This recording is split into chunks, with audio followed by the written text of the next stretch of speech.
आपका जो नीट के सिलेबस में नेक्स्ट टॉपिक है वो है some basic principles of organic compound. ठीक है ना। तो ऑर्गेनिक केमिस्ट्री स्टार्ट हो रही है आपकी अब। तो इसमें हम लोग ऑर्गेनिक कंपाउंड के बारे में पढ़ेंगे। ठीक है ना। उससे रिलेटेड बेसिक कॉन्सेप्ट्स क्या हैं उनके बारे में पढ़ेंगे। चलिए सबसे पहले हम लोग बात करेंगे कि कंपाउंड किसे कहते हैं। कंपाउंड तो आप लोग जानते हैं, यौगिक किसे कहते हैं पहले बता चुके हैं, कई बार पढ़े हैं आप लोग, है ना। शुद्ध पदार्थ होता है ये, और ऐसा शुद्ध पदार्थ होता है जो भिन्न प्रकार के परमाणुओं के एक निश्चित अनुपात में संयोग करने से बनता है। ठीक है ना। इसमें क्या होते हैं, विभिन्न तत्वों के, अलग अलग प्रकार के तत्वों के परमाणु होते हैं जो एक निश्चित अनुपात में संयोग करते हैं, जिससे एक शुद्ध पदार्थ का निर्माण होता है। उसे हम कंपाउंड या यौगिक कहते हैं। ठीक है। यौगिक दो तरह के आपने पढ़े होंगे, एक तो ऑर्गेनिक कंपाउंड और इनऑर्गेनिक कंपाउंड, राइट। तो हम लोगों को जो स्टडी करनी है वो किसकी करनी है, ऑर्गेनिक कंपाउंड्स की। ठीक है ना। तो हम लोग जो बात करेंगे वो ऑर्गेनिक कंपाउंड्स की बात करेंगे। Is it clear? ठीक है ना। और आप जानते हैं कि ऑर्गेनिक कंपाउंड्स की स्टडी रसायन विज्ञान की जिस शाखा में की जाती है उसे हम क्या कहते हैं, ऑर्गेनिक केमिस्ट्री। ठीक है ना। तो ऑर्गेनिक कंपाउंड किसे कहते हैं और ऑर्गेनिक कंपाउंड किसे कहते हैं इसकी बात कर लेते हैं हम लोग। हैं ऑर्गेनिक कंपाउंड में क्या आएगा, ये इनिशियली इसका जो हिस्ट्री है वो ये कहती है कि ये जो ऑर्गेनिक कंपाउंड है वो कंपाउंड जो लिविंग ऑर्गेनिज्म से प्राप्त होते हैं, लिविंग ऑर्गेनिज्म से प्राप्त होते हैं, जैसे प्लांट्स एंड एनिमल्स। तो प्रारंभ में ये धारणा थी कि जो ऑर्गेनिक कंपाउंड हैं वो ऐसे कंपाउंड हैं जो लिविंग ऑर्गेनिज्म से प्राप्त होते हैं। लिविंग ऑर्गेनिज्म का मतलब या तो वो प्लांट से प्राप्त होते थे या एनिमल से प्राप्त होते थे। ठीक है ना। और ये भी धारणा थी कि ऑर्गेनिक कंपाउंड के निर्माण के लिए वाइटल फोर्स, जैवीय शक्ति की आवश्यकता होती है, ऐसा मानना था। और ये किसने दिया था, बर्जीलियस ने। बर्जीलियस ने ये बताया था कि ऑर्गेनिक कंपाउंड के निर्माण के लिए इसकी जरूरत है, वाइटल फोर्स, जैवीय शक्ति का होना आवश्यक है। तो इस थ्योरी को कहा गया वाइटल फोर्स थ्योरी। तो वाइटल फोर्स थ्योरी क्या कहती है, किसने दी थी, बर्जीलियस ने। पूछ लिया जाता है कभी कभी कि वाइटल फोर्स थ्योरी किसने दी और है क्या ये। तो बर्जीलियस ने दी थी और उन्होंने क्या कहा था कि ऑर्गेनिक कंपाउंड के निर्माण के लिए जैवीय शक्ति का होना आवश्यक है। जैवीय शक्ति का मतलब वाइटल फोर्स का होना जरूरी है। अर्थात इन कंपाउंड्स को हम लेबोरेटरी में या प्रयोगशाला में नहीं बना सकते, क्योंकि प्रयोगशाला में आप जैवीय शक्ति को प्रदान नहीं कर पाएंगे, वो सुविधा प्रोवाइड नहीं कर सकते। ठीक है। फिर इन्हीं के स्टूडेंट थे, बर्जीलियस के शिष्य थे होलर। तो होलर ने क्या किया, एक एक्सपेरिमेंट कर रहे थे, उसी दौरान उन्होंने देखा कि लैब में कर रहे थे प्रैक्टिकल, उन्होंने देखा कि इनऑर्गेनिक कंपाउंड लिया उन्होंने, कौन सा, अमोनियम साइनेट, NH4CnO, इसको बोलते हैं अमोनियम साइनेट। तो अमोनियम साइनेट ये एक इनऑर्गेनिक कंपाउंड है। ये होलर नामक साइंटिस्ट जो थे वो लैब में इस कंपाउंड को क्या कर रहे, हीट किए तो उनको क्या मिला, यूरिया यानी कि NH2CO NH2, और यूरिया जो था वो ऑर्गेनिक कंपाउंड है। यूरिया जो है वो ऑर्गेनिक कंपाउंड है। तो बर्जीलियस का कहना था कि ऑर्गेनिक कंपाउंड के निर्माण के लिए वाइटल फोर्स का होना आवश्यक है। उन्हीं के ही स्टूडेंट ने ये सिद्ध कर दिया क्या कि इनऑर्गेनिक कंपाउंड से ऑर्गेनिक कंपाउंड का निर्माण हो रहा है और लेबोरेटरी में हो रहा है, इसमें किसी वाइटल फोर्स की जरूरत नहीं पड़ रही है। ठीक है ना। और वो कौन थे साइंटिस्ट? वोलर, जो किसके स्टूडेंट थे? बर्जीलियस के। जब एक लोगों ने ये बता दिया कि लैब में इसका निर्माण किया जा सकता है, तो फिर दूसरे लोगों को भी लगा कि और भी कुछ निर्माण किया जाए। तो इसके बाद जो है कोल्बे, इसके बाद और लोगों ने भी काम किया। कोल्बे साइंटिस्ट हैं, इन्होंने एसिटिक एसिड का निर्माण किया, CH3COOH। एसिटिक एसिड ये भी ऑर्गेनिक कंपाउंड है, और इस ऑर्गेनिक कंपाउंड का निर्माण किसने किया? कोल्बे ने। कहाँ किया?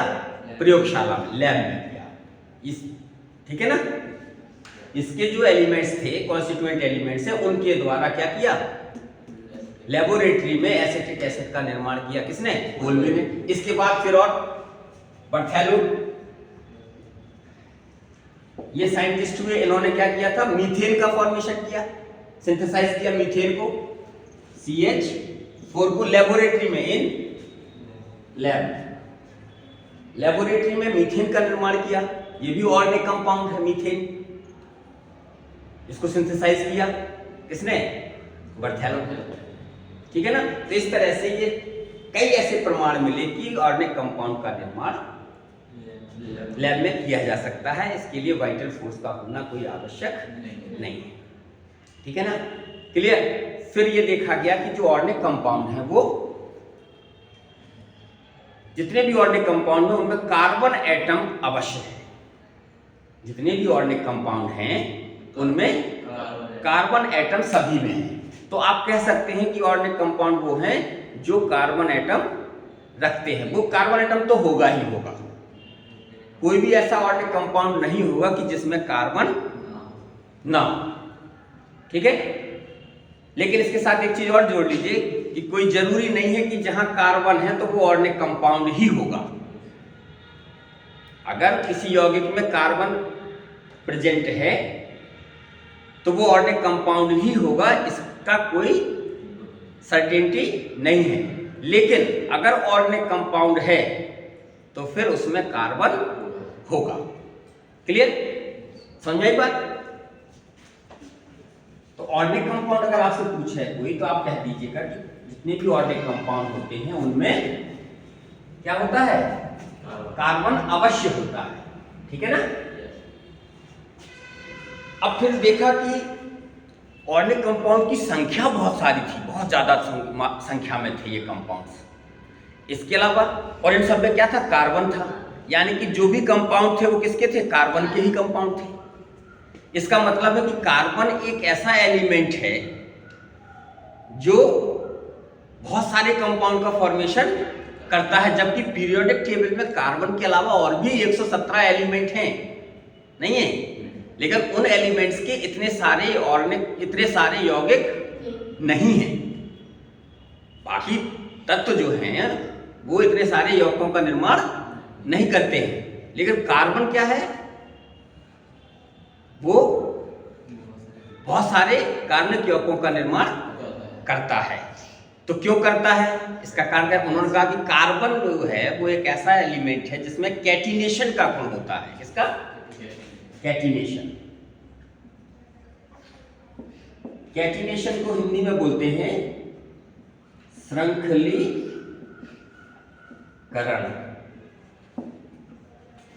कार्बनिक यौगिकों की इतनी अधिक संख्या होने का कारण क्या है कि कार्बन तत्व में कैटिनेशन का गुण होता है। यही एक यूनिक प्रॉपर्टी है। यूनिक का मतलब होता है अद्वितीय।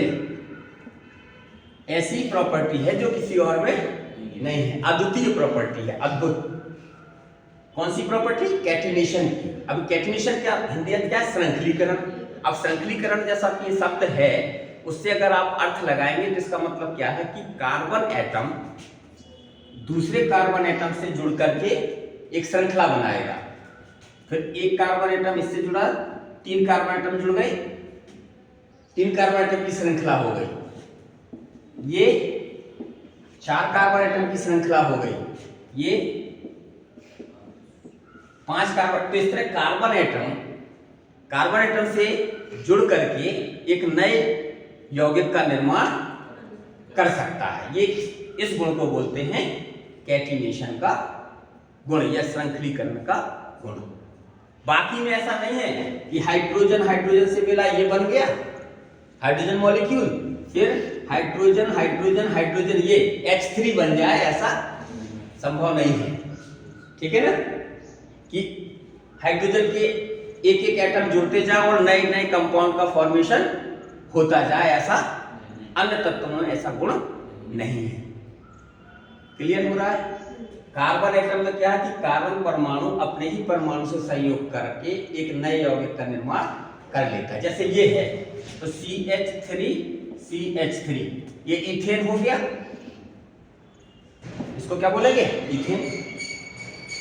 CH3 CH2 CH3 इसको प्रोपेन, ये CH3 CH2 CH2 CH3 इसको ब्यूटेन।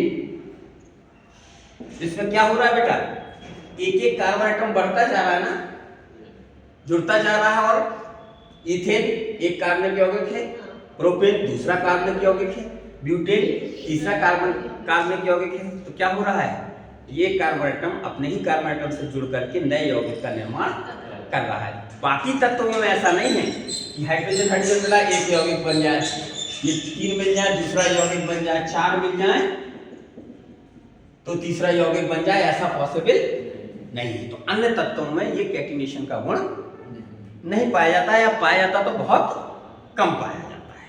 कार्बन में सबसे ज्यादा पाया जाता है। ठीक है ना, क्यों पाया जाता है उसका भी कारण है।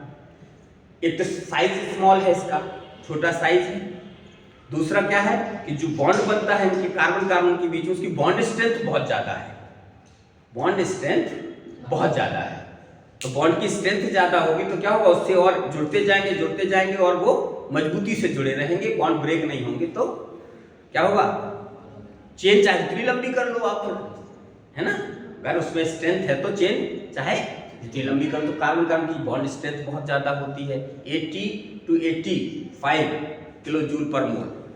ठीक है ना, बहुत हाई होती है इसकी, साइज बहुत छोटा है। तो कुछ ऐसे फैक्टर्स हैं जिनकी वजह से क्या है, कार्बन में कैटिनेशन का गुण पाया जाता है। ये आप 11th-12th में भी पढ़े हैं इसके बारे में। ठीक है ना।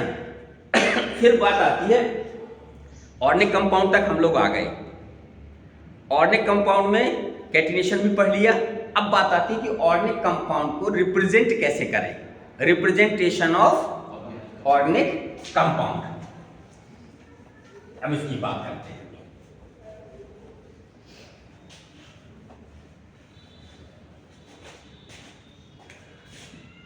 रिप्रेजेंटेशन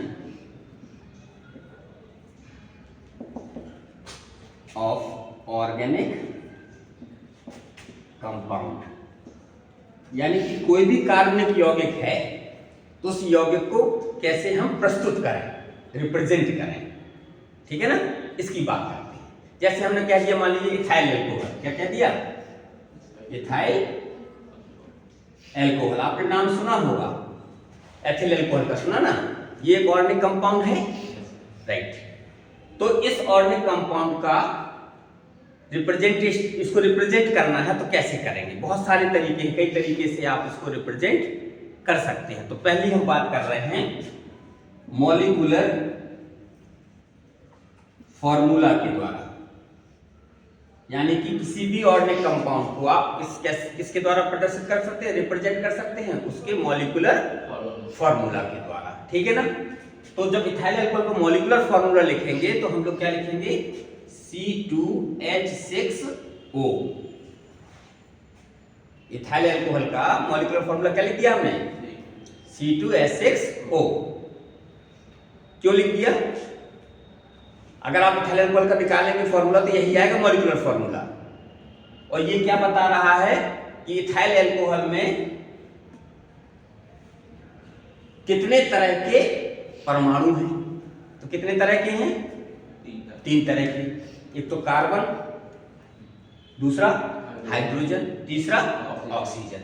3 तरह के परमाणु हैं। दूसरा ये फॉर्मूला क्या बता रहा है कि कौन सब परमाणु की कितनी संख्या है। कार्बन की 2 है, हाइड्रोजन की 6 है, ऑक्सीजन की 1 है। यानी कि ये जो मॉलिक्यूलर फॉर्मूला है इसका है इस ऑर्गेनिक कंपाउंड का। तो ये मॉलिक्यूलर फॉर्मूला केवल ये बता रहा है कि उस ऑर्गेनिक कंपाउंड में कितने तरह के परमाणु हैं और उनकी संख्या कितनी है, केवल इसके बारे में बता रहा है। इसके बारे में कोई सूचना नहीं दे रहा है कि कौन सा परमाणु किससे जुड़ा है,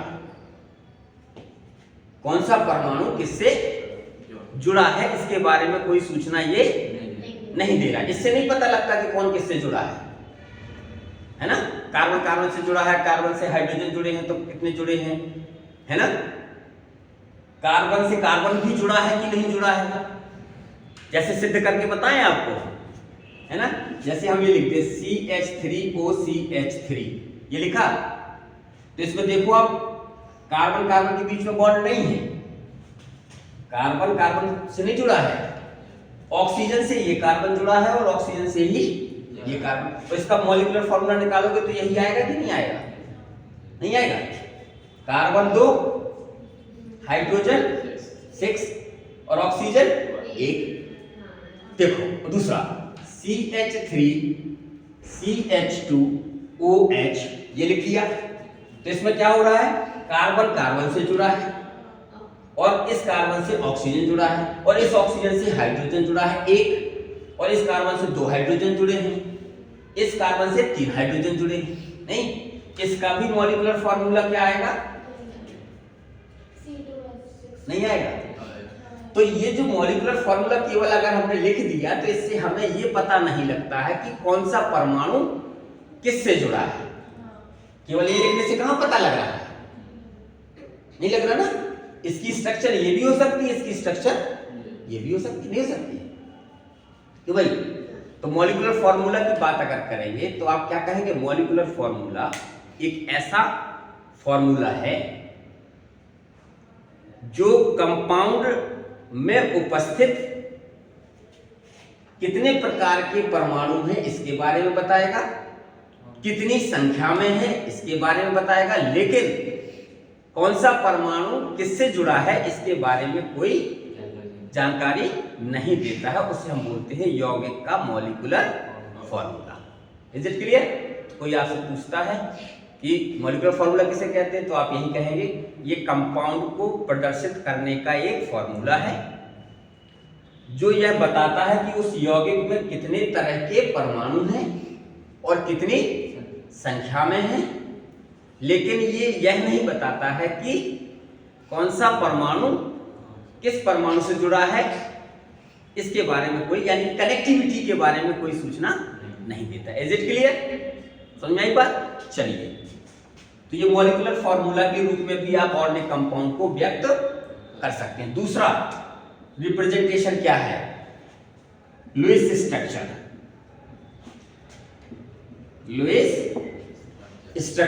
लुईस स्ट्रक्चर के रूप में भी आप रिप्रेजेंट कर सकते हो किसको? किसी भी ऑर्गेनिक कंपाउंड को। तो अगर हम इस ऑर्गेनिक कंपाउंड इथाइल अल्कोहल को लुईस स्ट्रक्चर के रूप में प्रदर्शित करें तो किस तरह से करेंगे देख लीजिए। यूं करेंगे C single bond C, C single bond O, O के सिंगल बॉन्ड H और ऑक्सीजन के पास 2 लोन पेयर ऑफ इलेक्ट्रॉन। इस कार्बन से एक हाइड्रोजन इससे जुड़ेगा, इससे 3 हाइड्रोजन जुड़ेंगे, है ना। तो इथाइल अल्कोहल का ये लुईस स्ट्रक्चर है, ठीक है ना। तो मॉलिक्यूलर फॉर्मूला के रूप में रिप्रेजेंटेशन हमने बताया। दूसरा किसके रूप में बता रहे हैं? लुईस स्ट्रक्चर के रूप में। दोनों में अंतर अगर देखें तो क्या मिल रहा है कि जो लुईस स्ट्रक्चर के रूप में जब हम रिप्रेजेंट करते हैं किसी कंपाउंड को, तो वह क्या बताता है कि उसमें कितने तरह के परमाणु हैं, ये तो बता ही रहा है, कितनी संख्या में है ये भी बता रहा है, और ये भी बता रहा है कि कनेक्टिविटी क्या है, कौन किससे जुड़ा है, साथ में बॉन्ड को, है ना, ये बॉन्ड है ना, ये नहीं है कि किसके किसके बीच में बॉन्ड है, उसको बता रहा है। यानी कि ये टाइप्स ऑफ एटम्स को बताएगा, नंबर ऑफ एटम्स बताएगा, कितने तरह के हैं। तीसरा क्या बताएगा, बॉन्ड्स, उनके बीच बॉन्ड्स के बारे में बताएगा, और किस एटम के पास अगर लोन पेयर है अगर किसी के पास तो उसके बारे में भी बताएगा। कौन, लुईस स्ट्रक्चर। और बॉन्ड्स एंड लोन पेयर्स के बारे में भी बताएगा, ठीक है ना। तो डिफरेंस समझ में आ गया मॉलिक्यूलर फॉर्मूला में और इस लुईस स्ट्रक्चर में, नहीं है। ये भी कंपाउंड के रिप्रेजेंटेशन का एक तरीका है और ये भी कंपाउंड को प्रदर्शित करने का एक तरीका है कि लुईस स्ट्रक्चर के रूप में प्रदर्शित करें आप, है ना। तो इसके रूप में प्रदर्शित करेंगे तो हमें कनेक्टिविटी भी पता लग जाएगी, बॉन्ड कौन किसके किसके बीच में बॉन्ड है ये भी पता लग जाएगा, किसके पास लोन पेयर ऑफ इलेक्ट्रॉन है ये भी पता लग जाएगा, कितने तरह के एटम है ये भी पता लग जाएगा, और उन परमाणुओं की संख्या कितनी है ये भी इससे पता लग जा रही है ना। ये लुईस स्ट्रक्चर की विशेषता है, ठीक है ना। तीसरा एक और रिप्रेजेंटेशन है, तीसरा हम लिखते हैं कंडेंस्ड फॉर्मूला। कंडेंस्ड फॉर्मूला में क्या होता है, कंडेंस का मतलब किसको शॉर्ट कर दिया, कंडेंस कर दिया, है ना। तो कंडेंस फॉर्मूला को हम लोग के इथाइल अल्कोहल का ही हम क्या करेंगे, अब कंडेंस्ड फॉर्मूला लिखेंगे। तो कैसे, CH3CH2OH। जो कंडेंस्ड फॉर्मूला है ये भी कंपाउंड को रिप्रेजेंट कर रहा है, कौन से कंपाउंड को, इथाइल अल्कोहल को, और ने कंपाउंड को रिप्रेजेंट कर रहा है। और ये भी क्या बता रहा है कंडेंस्ड फॉर्मूला कि इस यौगिक में कितने तरह के परमाणु हैं, कितनी संख्या में है ये भी बता रहा है। साथ में और क्या बता रहा है ये कि कौन किससे जुड़ा है, कनेक्टिविटी को बता रहा है कि CH3 से क्या जुड़ा है, CH2 जुड़ा है, और CH2 से क्या जुड़ा है, OH जुड़ा है। तो ये कनेक्टिविटी के बारे में भी बता रहा है, क्लियर। लेकिन बॉन्ड के बारे में नहीं बता रहा है, ना लोन पेयर ऑफ, अरे लोन पेयर ऑफ इलेक्ट्रॉन कहां हमने प्रदर्शित किए इसमें, ना बॉन्ड प्रदर्शित किए। तो बॉन्ड और लोन पेयर ऑफ इलेक्ट्रॉन के बारे में केवल ये बता रहा है कि CH3 से CH2 जुड़ेगा, CH2 से OH जुड़ेगा।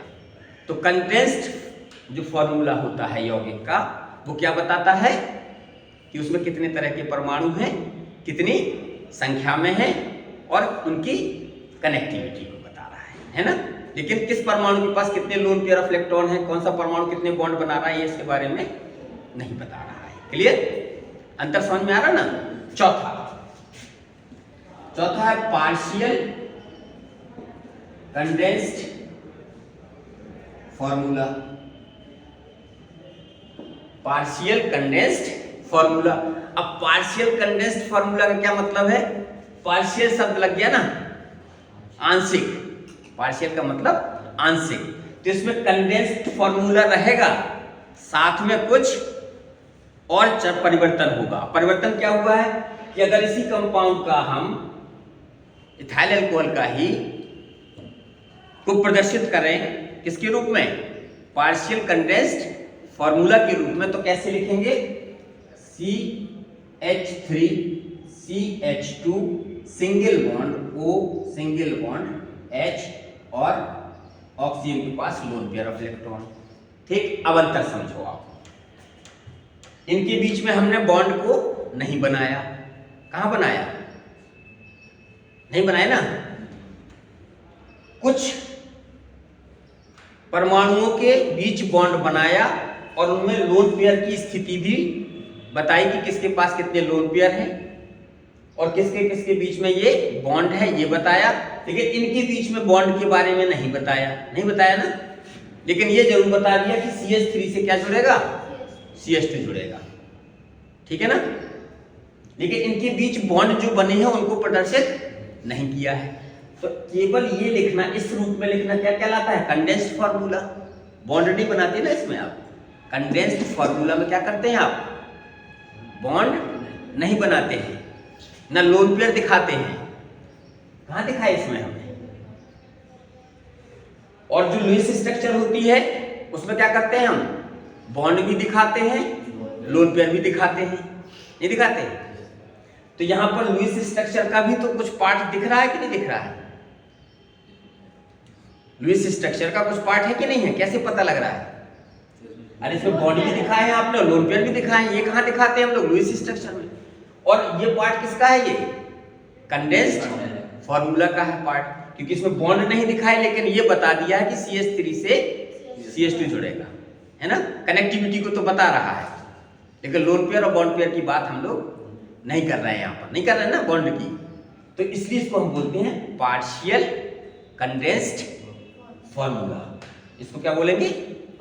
कि उसमें कहीं कहीं पर आप कुछ परमाणुओं के बॉन्ड के बारे में भी बताएंगे, लोन पेयर ऑफ इलेक्ट्रॉन के बारे में भी बताएंगे, और कुछ के बॉन्ड्स के बारे में नहीं बताएंगे। कहाँ बताए इनके बारे में? यहाँ बॉन्ड नहीं बनाए। तो ये कंडेंस्ड फार्मूला का पार्ट है, ये लुईस स्ट्रक्चर का पार्ट है, तो इसको दोनों का मिक्सिंग है, इसको हम बोलेंगे पार्शियल कंडेंस्ड। पूर्ण रूप से ये कंडेंस्ड नहीं है, पार्शियल इसलिए कह रहे हैं क्योंकि ये पूरी तरह से कंडेंस्ड फार्मूला होता तो इस तरह होता, तो पूरी तरह से तो कंडेंस्ड नहीं है ना, इसलिए इसको बोलते हैं पार्शियल कंडेंस्ड फार्मूला। एक और होता है पांचवा है नंबर 5, सबसे इंपॉर्टेंट है ये, बॉन्ड लाइन फॉर्मूला, या स्ट्रक्चर लिख लीजिए, बॉन्ड लाइन स्ट्रक्चर और फॉर्मूला कर लीजिए, ठीक है ना? बॉन्ड लाइन फॉर्मूला लिख लीजिए आप, बॉन्ड लाइन फॉर्मूला लिखिए, ठीक है? अब ये क्या होता है, इसकी हम लोग बात करते हैं। इसमें क्या है? बॉन्ड लाइन फॉर्मूला में केवल कार्बन परमाणु के बीच के बॉन्ड को दिखाते हैं, कार्बन के बीच बॉन्ड को ही दिखाते हैं। कोई अगर हेटेरो एटम उपस्थित है उस कंपाउंड में, हेटेरो एटम का मतलब कार्बन एटम के अलावा अन्य कोई एटम उपस्थित है अगर किसी ऑर्गेनिक कंपाउंड में, तो उसको जरूर लिखेंगे। जैसे नाइट्रोजन उपस्थित है तो N लिखेंगे वहां जहां पर होगा, ऑक्सीजन अगर उपस्थित है तो ऑक्सीजन को लिखना पड़ेगा, हेलोजन है तो लिखना पड़ेगा, लेकिन अगर कार्बन एटम है तो C नहीं लिखेंगे, ठीक है ना? तो कार्बन के बीच बॉन्ड को केवल दिखाएंगे, हेटेरो एटम अगर है तो हेटेरो एटम को दिखाएंगे, और जो कार्बन की लंबी चेन है उसको जिग जैग पैटर्न में लिखते हैं। डबल बॉन्ड अगर है कार्बन के बीच में तो 2 लाइन बनाएंगे उनके बीच में, अगर कार्बन के बीच में ट्रिपल बॉन्ड है तो 3 लाइनों से जोड़ देंगे, ठीक है ना?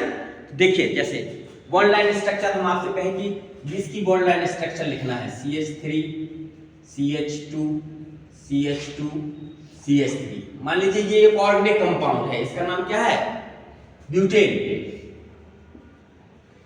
ये क्या है? अभी नोमेनक्लेचर पढ़ेंगे, हालांकि आप लोग जानते हैं इसलिए हम लोग बता दे रहे हैं, लेकिन पढ़ेंगे। IUPAC नोमेनक्लेचर भी सिलेबस में है आपके, है ना? ये तो सिंपल सा है, जो नीट के एग्जाम में पूछे जाते हैं उन पर हम प्रैक्टिस करेंगे, IUPAC नोमेनक्लेचर की, है ना? उनको डिस्कस करेंगे, लेकिन ये तो जानते हैं आप, 11th 12th में पढ़ा है। तो ब्यूटेन अगर ये, इसको आप लिखे किस रूप में? ये बॉन्ड हटा दीजिए, ये कौन सा फॉर्मूला है ब्यूटेन का? 4 तरीके हैं, मॉलिक्यूलर फॉर्मूला के रूप में भी ब्यूटेन को लिख सकते हैं, ब्यूटेन को लुईस स्ट्रक्चर के रूप में भी लिख सकते हैं, ब्यूटेन को कंडेंस्ड स्ट्रक्चर के रूप में लिख सकते हैं। ये कौन सा है? Condensed formula. वेरी गुड, है ना? नहीं है? अगर हम यू लिख दें इसको,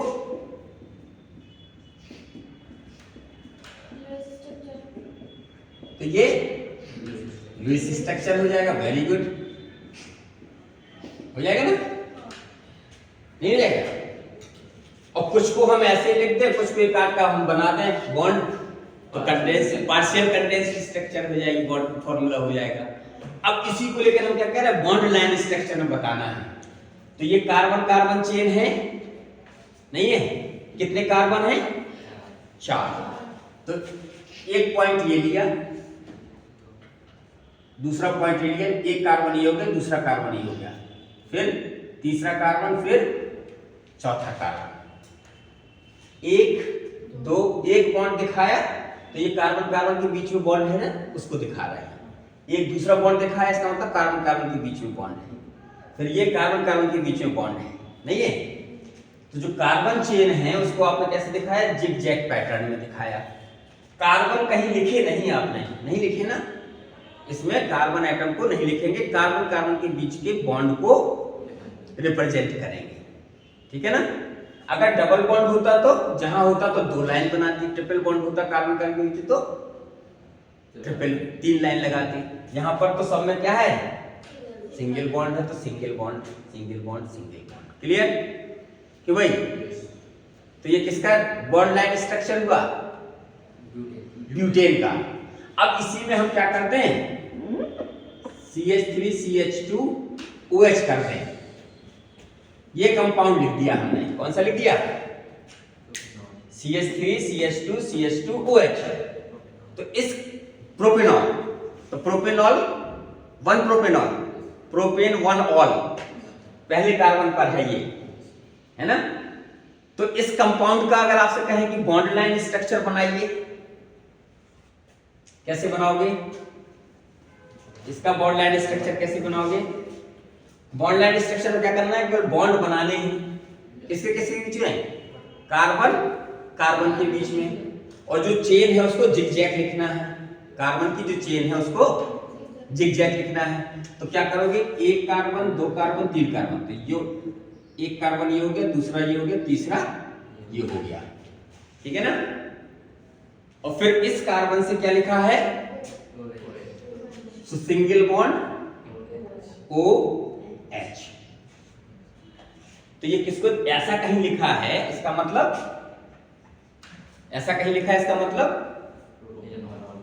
प्रोपेन 1 ऑल, ये लिखा है ये वास्तव में।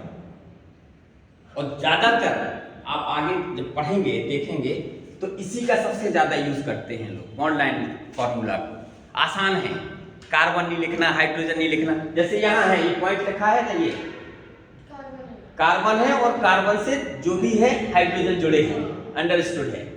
एक कार्बन और कार्बन की वैलेंसी 4 होती है, तो एक कार्बन इस कार्बन से, एक वैलेंसी ये हो गई और बाकी 3 हाइड्रोजन से।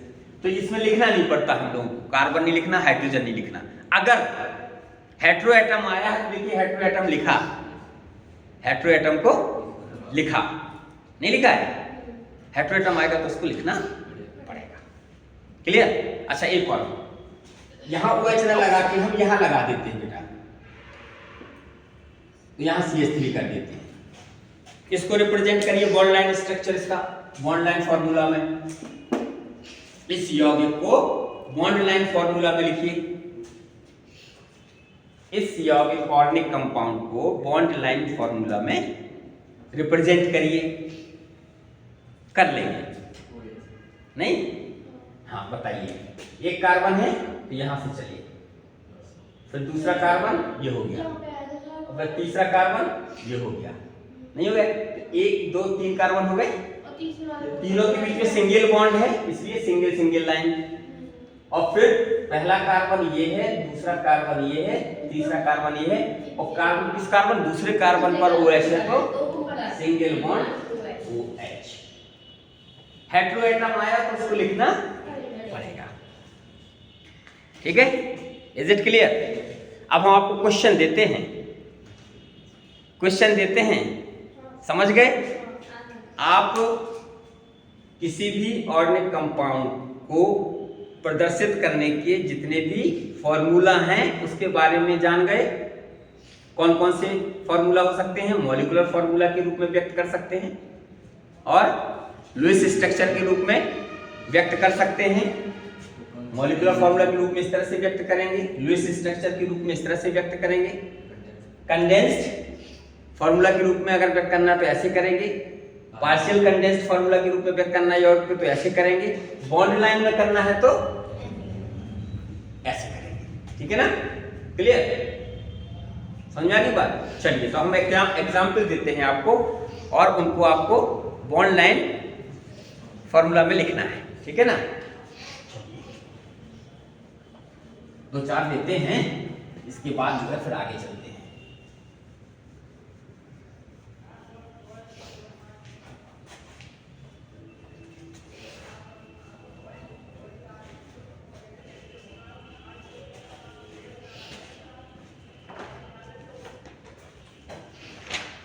क्वेश्चन लिखिए आप, हैं लिखिए CH3 लिखा, CH2 CH2 CHO, CH3 CH2 CH2 CHO। पहले तो ये बताओ कि जो ऑर्गेनिक कंपाउंड हमने लिखा है ये वो किस फॉर्मूला के रूप में लिखा है, हमने रिप्रेजेंट किया है, कंडेंस्ड फॉर्मूला है ये, है ना, राइट। अब इस कंडेंस्ड फॉर्मूला को आपको किसमें, बॉन्ड लाइन फॉर्मूला में कन्वर्ट करना है। करिए, इस यौगिक को किसमें कन्वर्ट करेंगे आप, बॉन्ड लाइन स्ट्रक्चर लिखिए इसकी, बॉन्ड लाइन स्ट्रक्चर लिखिए इसकी, लिख लिया? अच्छा, कैसे लिखेंगे हम चलते हैं, आप बताएंगे।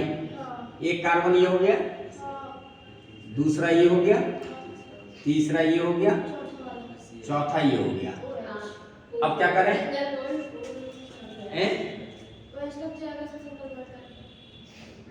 हमें तो जो बताएं सो हम करें, फिर डिसाइड करेंगे क्या गलत है क्या सही है। 1 2 3 4 कार्बन हो गए। अब आगे आप क्या कहना चाह रहे हैं, यहाँ हम OH कर दें, क्या OH लिखा है कि CHO लिखा है? CHO और OH अगर होता दोनों में अंतर है ना, नहीं है, ये एल्डिहाइड है, ये एल्डिहाइड है, उसके पहले जो आपने पढ़ा था वो एल्कोहल था। तो अब बताओ आप क्या लिखना चाहिए इसका बॉन्ड लाइन फॉर्मूला में?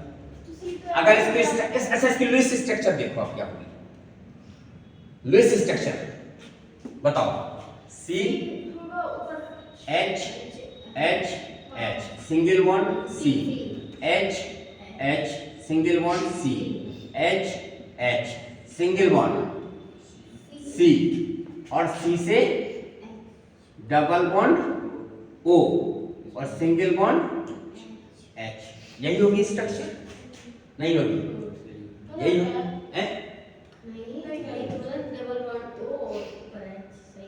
सही लिखा है। कार्बन की 4 वैलेंसी होती है, 2 बॉन्ड ये हो गए, एक ये हो गया, एक ये हो गया, 4 बॉन्ड हो गए।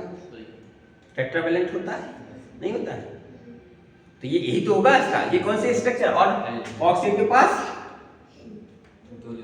2 लोन पेयर ऑफ इलेक्ट्रॉन, नहीं होगी। तो ये कौन सी स्ट्रक्चर है इसकी, लुईस स्ट्रक्चर है। और ये कौन सा था, कंडेंस्ड फार्मूला था।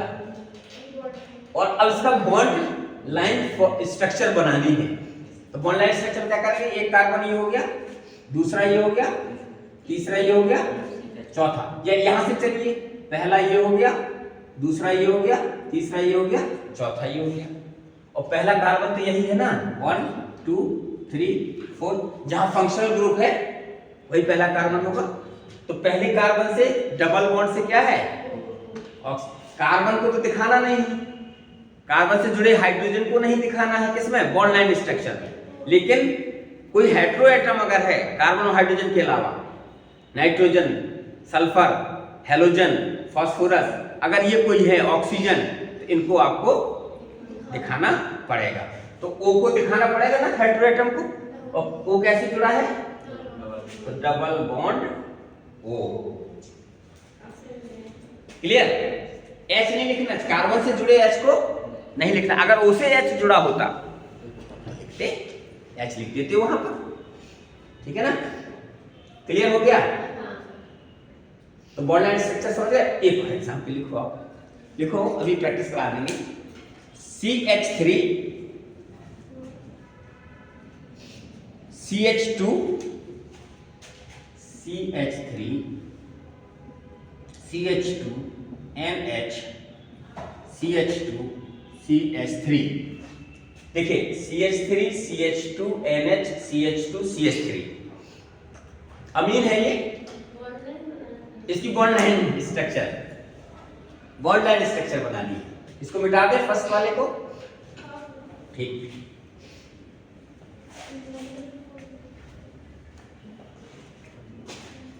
लुईस स्ट्रक्चर का आइडिया अगर आपको है तो बॉन्ड लाइन आसानी से बन जाएगा।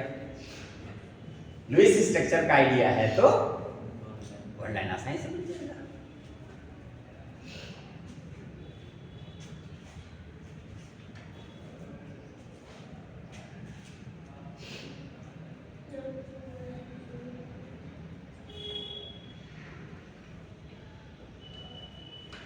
बॉन्ड लाइन स्ट्रक्चर ड्रा करिए इसका।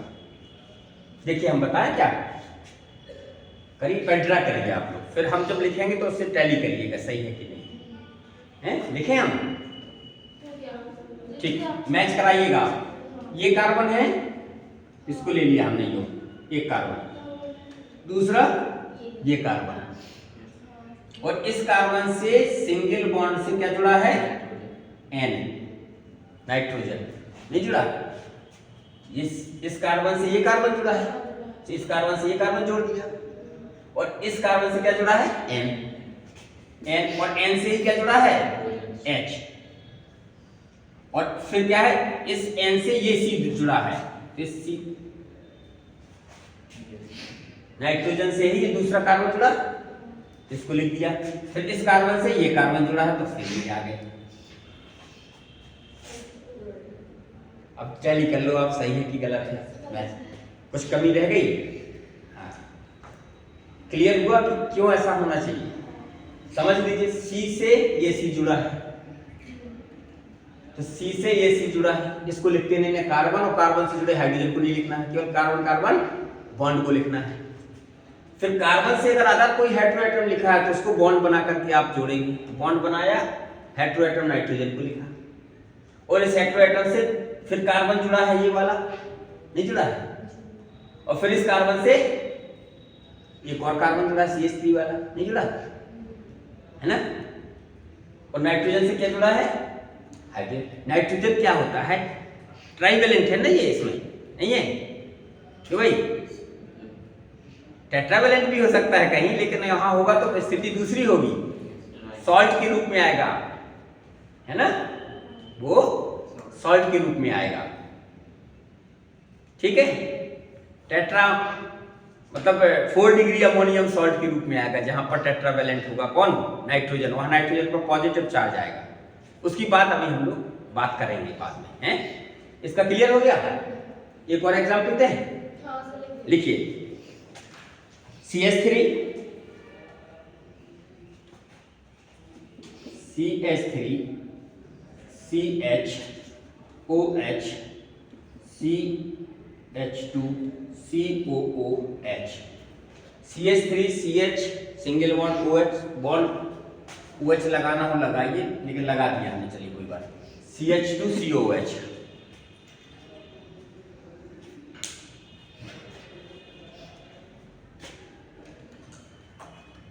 इसको बॉन्ड लाइन स्ट्रक्चर बनानी है इसकी।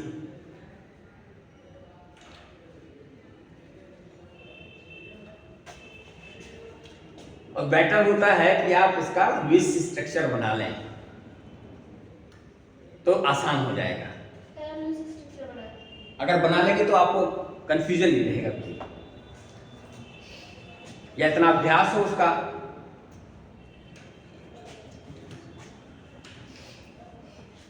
इसका अगर बनाओगे आप तो कैसे बनाओगे, कार्बन से 3 हाइड्रोजन, फिर CH, यहाँ OH, फिर CH, फिर C double bond O, single bond O, फिर H, यही तो स्ट्रक्चर होगी इसकी। और ऑक्सीजन पर ये जहां जितने हैं तो पेयर ऑफ इलेक्ट्रॉन बना दीजिए, ठीक है ना। ये लुईस स्ट्रक्चर हुआ कि नहीं हुआ? क्यों भाई? अब इससे आसान हो जाएगा क्या? Bond line structure. Bond line structure क्या? कार्बन कार्बन चेन को कैसे करना है आपको? लॉन्गेस्ट चेन को जिगजैग पैटर्न पे लिखना है। एक कार्बन लिया, दूसरा ये हो गया, तीसरा, फिर चौथा, क्यों भाई? और चौथे कार्बन न कह करके यहां से चलिए 1 2 3 4, जो फंक्शनल ग्रुप है वो COH। तो पहला कार्बन इसको लेके चलिए। तो पहला ये है, दूसरा ये है, तीसरा ये है, चौथा ये है। कार्बन नहीं है, और पहले कार्बन से हेटेरोएटम जुड़ा है कौन सा? ये, और ये भी। तो दोनों हेटेरोएटम को लिखना पड़ेगा। तो इससे क्या है? डबल बॉन्ड से जुड़ा है तो 2 लाइन बनाएंगे ना, 2 लाइन बना दिया। और यहां पर क्या करें? सिंगल बॉन्ड से OH, O से H कर देते हैं नीचे। हाँ कर दीजिए, कोई दिक्कत नहीं। और फिर ये वाला OH थर्ड कार्बन से एक बॉन्ड लगाया OH, ऐसे लिख दीजिए। यहां भी आप लगाए तो लगा लेते, सीधे लिख दीजिए OH, ठीक है ना? क्लियर? चलिए, बॉन्ड लाइन स्ट्रक्चर आपको समझ में आ गया कैसे हम लोग बॉन्ड लाइन स्ट्रक्चर लिखेंगे, ठीक है? अब अगली बात करते हैं हम लोग। हेडिंग डालिए, degree of carbon. Degree of carbon,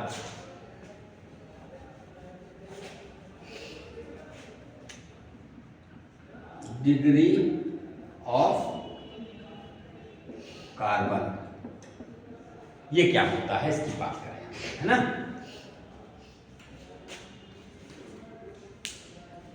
carbon की डिग्री, हिंदी में क्या बोलेंगे? कार्बन की डिग्री। तो किसी कार्बन की डिग्री क्या होगी उसकी बात कर रहे हैं हम लोग, है ना? तो आप लोगों ने पढ़ा है 1 degree carbon, 2 degree carbon, 3 degree carbon, 4 degree carbon, है ना? क्यों भाई? या primary carbon, secondary carbon, tertiary carbon, quaternary carbon. तो 1 डिग्री कार्बन को ही हम लोग क्या कहते हैं? Primary carbon. 2 डिग्री कार्बन को ही हम लोग सेकेंडरी कार्बन कहते हैं। 3 डिग्री कार्बन को टर्शरी, और 4 डिग्री कार्बन को क्वाटरनरी। अब किस कार्बन को हम 1 डिग्री कार्बन कहेंगे, किसको 2 डिग्री कहेंगे, किसको 3 डिग्री कार्बन कहेंगे, राइट? तो कार्बन की डिग्री कैसे डिसाइड होगी कि वो 1 डिग्री है कि 2 डिग्री है कि 3 डिग्री है कि 4 डिग्री है कि 0 डिग्री है? 0 की भी बात करेंगे अभी हम लोग, है ना? 0 की भी बात करेंगे। तो देखिए, किसी एक पर्टिकुलर कार्बन से कोई एक पर्टिकुलर कार्बन का एक विशेष कार्बन से जितनी संख्या में अन्य कार्बन जुड़े होते हैं वह उसकी कार्बन की क्या होती है? डिग्री कहलाती है। एक पर्टिकुलर कार्बन से जितनी संख्या में कार्बन परमाणु जुड़े होते हैं उसे उस कार्बन की डिग्री कहते हैं, ठीक है ना? समझ में आ गई बात? किसी कार्बन से अन्य कितने कार्बन परमाणु जुड़े हैं वह उसकी डिग्री कहलाएगी। अगर किसी कार्बन परमाणु से केवल एक अन्य कार्बन परमाणु जुड़ा है तो 1 डिग्री। अगर कोई कार्बन एटम से 2 अन्य कार्बन एटम जुड़े हैं डायरेक्टली बात है सीधे, तो सेकेंडरी या 2 डिग्री कार्बन। अगर एक कार्बन एटम से डायरेक्टली 3 अन्य कार्बन एटम जुड़े हैं तो 3 डिग्री या टर्शरी कार्बन। अगर एक कार्बन एटम से डायरेक्टली 4 कार्बन जुड़े हुए हैं तो क्वाटरनरी। फॉर एग्जाम्पल, जैसे हम ये लिख दें C single bond C, single bond C, single bond C, single bond C, single bond C, यहाँ कर देते हैं single bond C, single bond C, यहाँ कर देते हैं सिंगल बॉन्ड C, और यहाँ कर देते हैं, इसको छोड़ देते हैं। चलो यहाँ लिख दिया हमने CH3, यहाँ लिख दिया CH2, यहाँ लिख दिया CH, यहाँ लिख दिया CH3, यहाँ लिख दिया CH2, 2 CH3, CH3, CH3। मान लीजिए ये ऑर्गेनिक कंपाउंड हमने लिख दिया, ठीक है ना। अब हमें इसमें बहुत सारे कार्बन एटम है, नहीं है, बहुत सारे कार्बन परमाणु है कि नहीं है। तो हम इसमें अब तय करेंगे कि किस कार्बन परमाणु की डिग्री क्या है। कौन सा कार्बन 1 डिग्री है, कौन से कार्बन 2 डिग्री कार्बन है, कौन से कार्बन एटम 3 डिग्री कार्बन है, कौन से carbon atom 4 degree carbon atom है। Right, clear. अब डिसाइड करते हैं। इस कार्बन की अगर बात करोगे आप तो ये किससे जुड़ा है, डायरेक्टली केवल इस कार्बन से जुड़ा है, नहीं जुड़ा है। देखो बेटा, ये कार्बन सिर्फ अन्य एक कार्बन से जुड़ा है सीधे डायरेक्टली, फिर इससे और जुड़े हैं उससे मतलब नहीं। इस कार्बन से डायरेक्ट कौन जुड़ा है, केवल एक कार्बन परमाणु जुड़ा है। तो ऐसा कार्बन जिससे डायरेक्टली केवल एक कार्बन परमाणु जुड़ा हो उसे हम बोलते हैं 1 डिग्री कार्बन। सो 1 लिख दो, उसके ऊपर डिग्री लगा दो, तो 1 डिग्री कार्बन। इस कार्बन की बात करें तो ये कितने, 2 अन्य कार्बन से जुड़ा है ना, एक ये कार्बन से और इस कार्बन से, तो ये क्या हो गया 2 डिग्री। ये कैसे, एक इस कार्बन से, एक इस कार्बन से, एक इस कार्बन से, तो ये 3 डिग्री, और ये 1 डिग्री।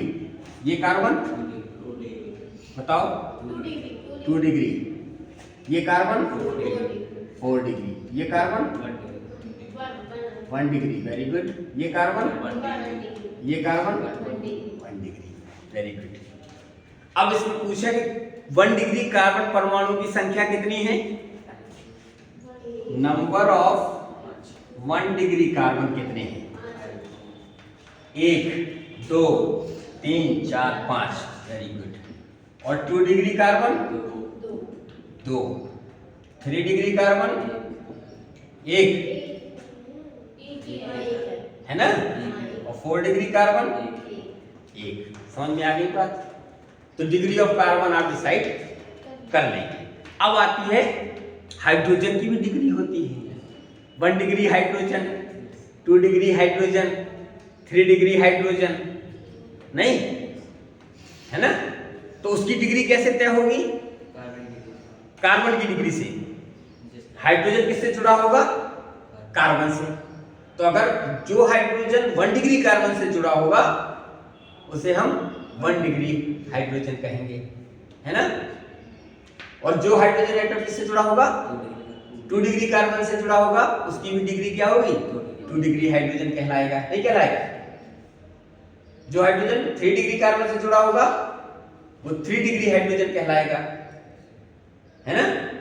तो अब हम आपसे पूछते हैं कि 1 डिग्री हाइड्रोजन परमाणु की संख्या कितनी है। नंबर ऑफ 1 डिग्री हाइड्रोजन कितने हैं इसमें, 15। Very good. ये बच्चियां बताएं। कार्बन तो आपने बता दिए। अब हम ये पूछ रहे हैं हाइड्रोजन की भी डिग्री, जैसे कार्बन की डिग्री होती है तो हाइड्रोजन की भी डिग्री होती है। तो हाइड्रोजन की डिग्री कैसे तय कर रहे हैं हम, कि अगर 1 डिग्री कार्बन से जुड़ा है हाइड्रोजन तो उसे भी हम क्या कहेंगे, 1 डिग्री हाइड्रोजन। मतलब हाइड्रोजन की जो डिग्री डिसाइड होगी वो कार्बन, जिस कार्बन से जुड़ा है उसकी डिग्री से ही तय होगी। अगर वो 2 डिग्री कार्बन से जुड़ा है तो उस हाइड्रोजन एटम की भी डिग्री 2 होगी, ठीक है ना। क्लियर है। तो अब इसमें यौगिक जो लिखा है, इस यौगिक में आपको ये छांटना है कि 1 डिग्री हाइड्रोजन परमाणुओं की कुल कितनी संख्या है, कितने ऐसे परमाणु हैं हाइड्रोजन के जिनकी डिग्री 1 है। 1 डिग्री हाइड्रोजन कितने हैं इस यौगिक में, 1 डिग्री हाइड्रोजन एटम कितने हैं। देखो 1 डिग्री कार्बन से जुड़े हाइड्रोजन क्या कहलाएंगे, 1 डिग्री हाइड्रोजन। तो इस कार्बन से कितने हाइड्रोजन जुड़े हैं, इस कार्बन से एक हाइड्रोजन जुड़ा है। इसकी स्ट्रक्चर बनाओगे तो C से एक H, फिर सिंगल बॉन्ड C। X3 लिखा नहीं है, क्यों भाई पहचान?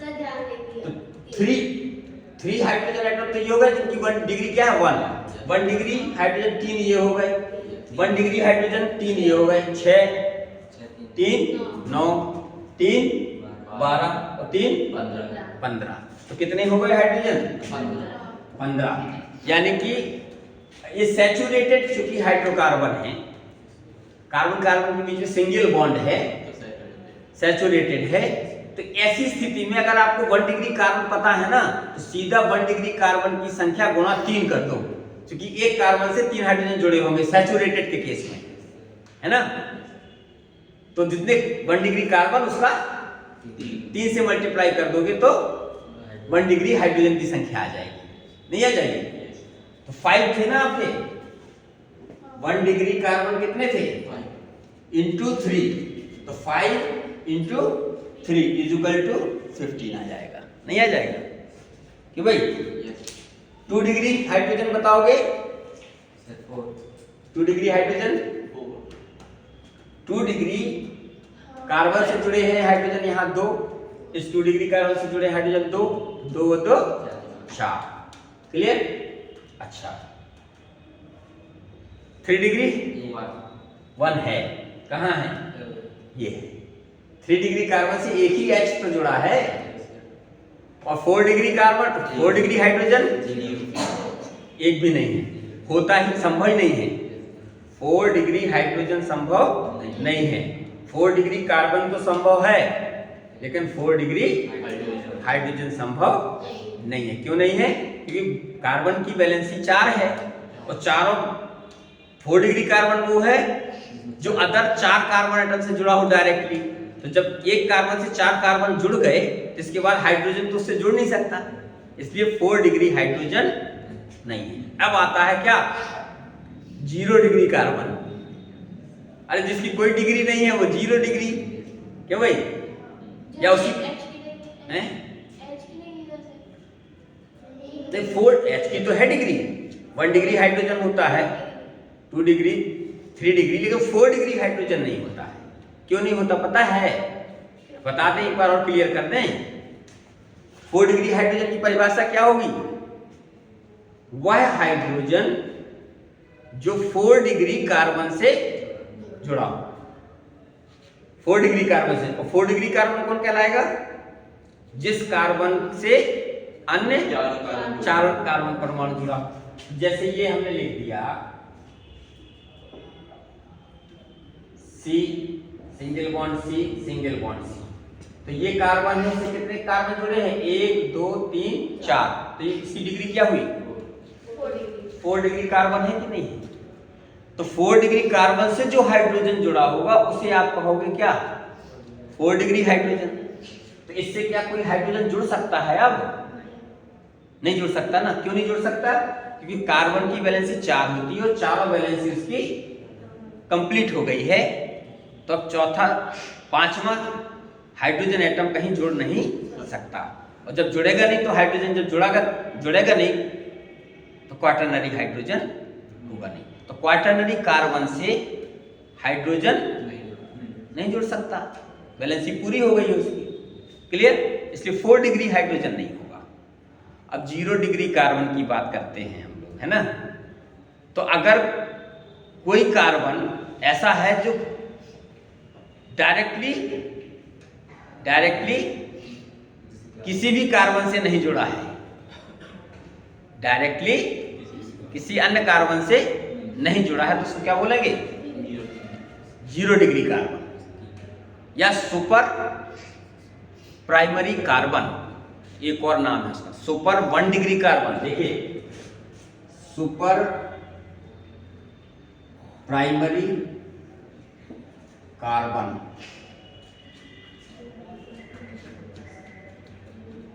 सुपर डिग्री प्राइमरी कार्बन और सुपर 1 डिग्री ऐसे लिखते हैं symbol 1 degree carbon super degree primary carbon ठीक है ना सुपर डिग्री प्राइमरी कार्बन या सुपर 1 डिग्री कार्बन, या इसी को कहते हैं 0 डिग्री कार्बन, 0 डिग्री कार्बन। अब इसका एग्जाम्पल, परिभाषा क्या बताई हमने? 0 डिग्री कार्बन किसे कहेंगे? उस कार्बन को जिससे कोई भी कार्बन ना जुड़ा हो डायरेक्टली, ठीक है ना। एग्जाम्पल देते हैं इसका। आप लोगों को हालांकि ये सब चीजें पता हैं संभवतः, लेकिन जस्ट क्लास जब स्टार्ट होती है तो ये सब तो हमें चर्चा करनी ही पड़ेगी। अब हम आएंगे धीरे धीरे आपके नीट के लेवल पर आएंगे, अभी बेसिक चल रहा है इसका, धीरे धीरे आते हैं। अभी आपको मिलेगा अल्कोहल की, जब बात करेंगे ना तो आपको इंटरेस्ट आएगा, उसमें बदलेंगी चीजें, है ना। चलिए, CH3OCH3 ये लिख दिया हमने कंपाउंड, CH3OCH3। इसकी अगर स्ट्रक्चर बनाओगे आप लुईस स्ट्रक्चर, तो कैसे बनाओगे? C single bond H single bond H single bond H, carbon से single bond O single bond C, और C से H, यही तो है। तो ये जो कार्बन है, इससे अन्य कोई कार्बन जुड़ा है डायरेक्टली? नहीं जुड़ा। C से O जुड़ा है, फिर इस O से C जुड़ा है। तो ये जो कार्बन है वो डायरेक्टली किसी अन्य कार्बन से नहीं जुड़ा है। ये जो कार्बन है वो भी डायरेक्टली किसी अन्य कार्बन से नहीं जुड़ा है, ठीक है ना। इसलिए ये कैसे कार्बन है? 0 डिग्री कार्बन, 0 डिग्री, सेंटीग्रेड मत पढ़ लीजिएगा, 0 डिग्री कार्बन, ठीक है ना। एक और एग्जांपल देते हैं, उसमें बताना। C single bond H double bond O single bond O H, formic acid है HCOOH। ये कार्बन कैसा है? 1 डिग्री, 2 डिग्री, 3 डिग्री, 4 डिग्री, क्या है? 0 डिग्री। Very good. क्यों? क्योंकि ये जो कार्बन है वो डायरेक्टली किसी अन्य कार्बन से, ये ऑक्सीजन से, यहाँ ऑक्सीजन से, यहाँ H से, तो ये भी 0 डिग्री। ये लिखते हैं 0 डिग्री। समझ गए?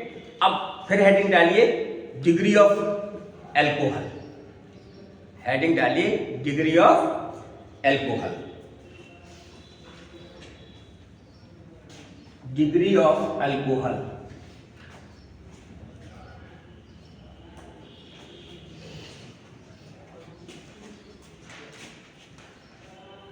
डिग्री ऑफ अल्कोहल, इसमें देखते हैं हम लोग हैं परिभाषा क्या है इसकी। अल्कोहल का मतलब कि OH ग्रुप,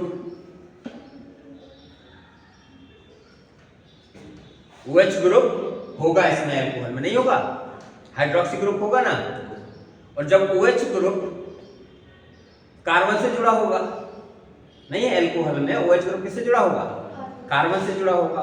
अब वो किस कार्बन से जुड़ा है? प्राइमरी से, तो प्राइमरी अल्कोहल। प्राइमरी कार्बन का मतलब 1 डिग्री कार्बन, नहीं है। तो प्राइमरी कार्बन से अगर OH ग्रुप जुड़ा है तो प्राइमरी अल्कोहल या 1 डिग्री अल्कोहल कहेंगे। अगर OH ग्रुप सेकेंडरी कार्बन से जुड़ा है तो सेकेंडरी अल्कोहल या 2 डिग्री अल्कोहल कहोगे। अगर OH ग्रुप टर्सरी कार्बन से जुड़ा है तो उसे 3 डिग्री अल्कोहल कहोगे। क्लियर?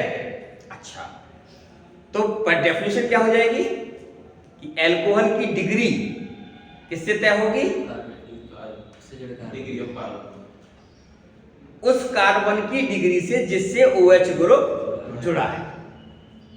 किसी अल्कोहल की डिग्री का निर्धारण किससे होगा? उस कार्बन की डिग्री से होगा जिससे कि OH ग्रुप जुड़ा है ना। क्लियर? OH ग्रुप मतलब हाइड्रोक्सी ग्रुप जिस डिग्री के कार्बन से जुड़ा होगा उस अल्कोहल की डिग्री भी वही होगी जो उस कार्बन की डिग्री होगी। फॉर एग्जाम्पल जैसे हम ये लिखते हैं CH3CH2 CH2OH, ये लिख दिया हमने। फिर हम लिखते हैं CH3 CH2 CHOH CH2 1 2 3 4, इसको CH3 कर देते हैं, ठीक है ना। ये कर दिया हमने इसको इस तरह से। इसमें आपको बताना है कि कौन सा अल्कोहल तो है, लेकिन 1 डिग्री अल्कोहल है या 2 डिग्री अल्कोहल है कि 3 डिग्री अल्कोहल है, कैसे तय करेंगे।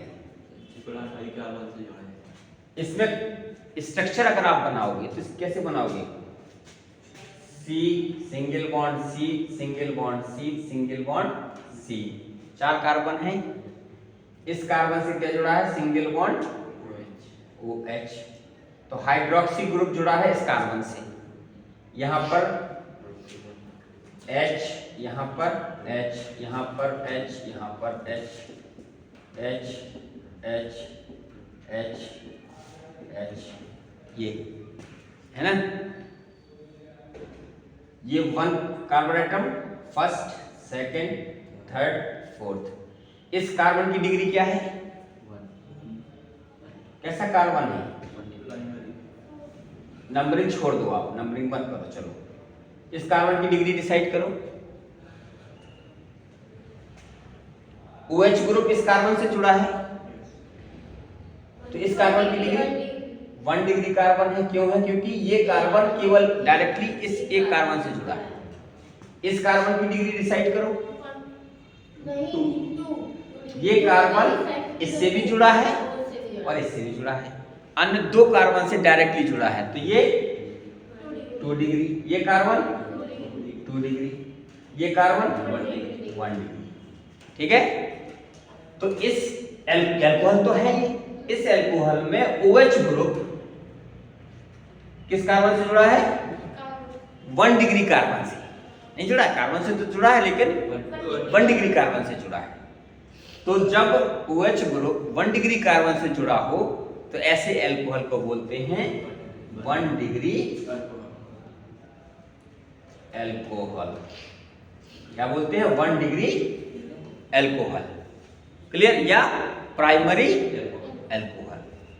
अब इसमें देखो, आप डिसाइड करो, CH3 CH2 CHOH CH3, ये कार्बन कैसा है, डिग्री इसकी डिसाइड करो आप, 2 डिग्री। जब ये 2 डिग्री कार्बन है तो उससे OH जुड़ा है, यहां पर OH ग्रुप 2 डिग्री कार्बन से जुड़ा है, इसलिए कौन सा अल्कोहल हुआ, यस 2 डिग्री अल्कोहल, क्लियर, समझ आ गई बात। इसको हम ऐसे बताना, आप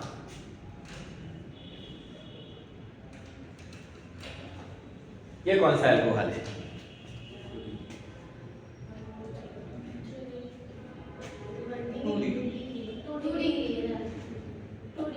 टू डिग्री अल्कोहल, ठीक।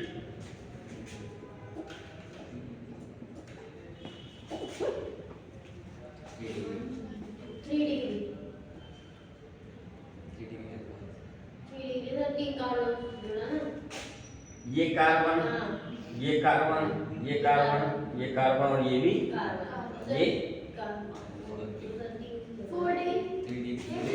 ये कार्बन से जुड़ा है ना OH, इसकी डिग्री क्या होगी, 1 कार्बन 2 कार्बन 3 कार्बन, 3 डिग्री, है ना, क्लियर। अच्छा ठीक है, अब इसको बताना ये कौन सा अल्कोहल है।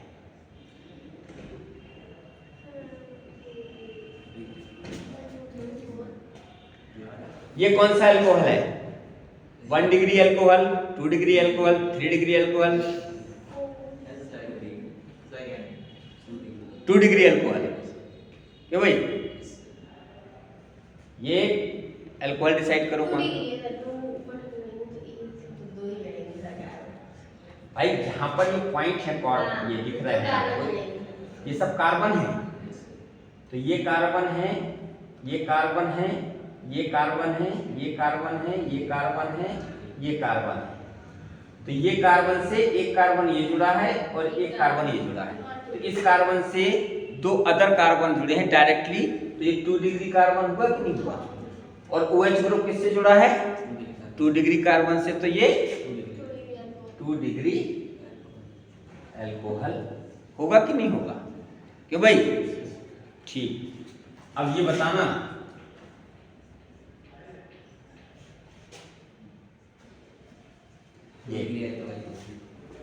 ये कौन सा अल्कोहल है? 1 डिग्री, 2 डिग्री, 2 डिग्री, लेकिन नहीं, इसलिए तो बता रहे हैं। एक्चुअल में क्या है कि इसको आप ऐसे, ये बेंजीन रिंग है, तो बेंजीन रिंग है, इसको बना लीजिए आप, हैं?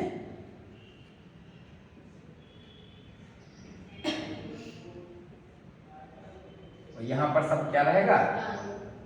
कार्बन, यहां पर कार्बन, यहां पर कार्बन, यहां पर कार्बन, ठीक है ना?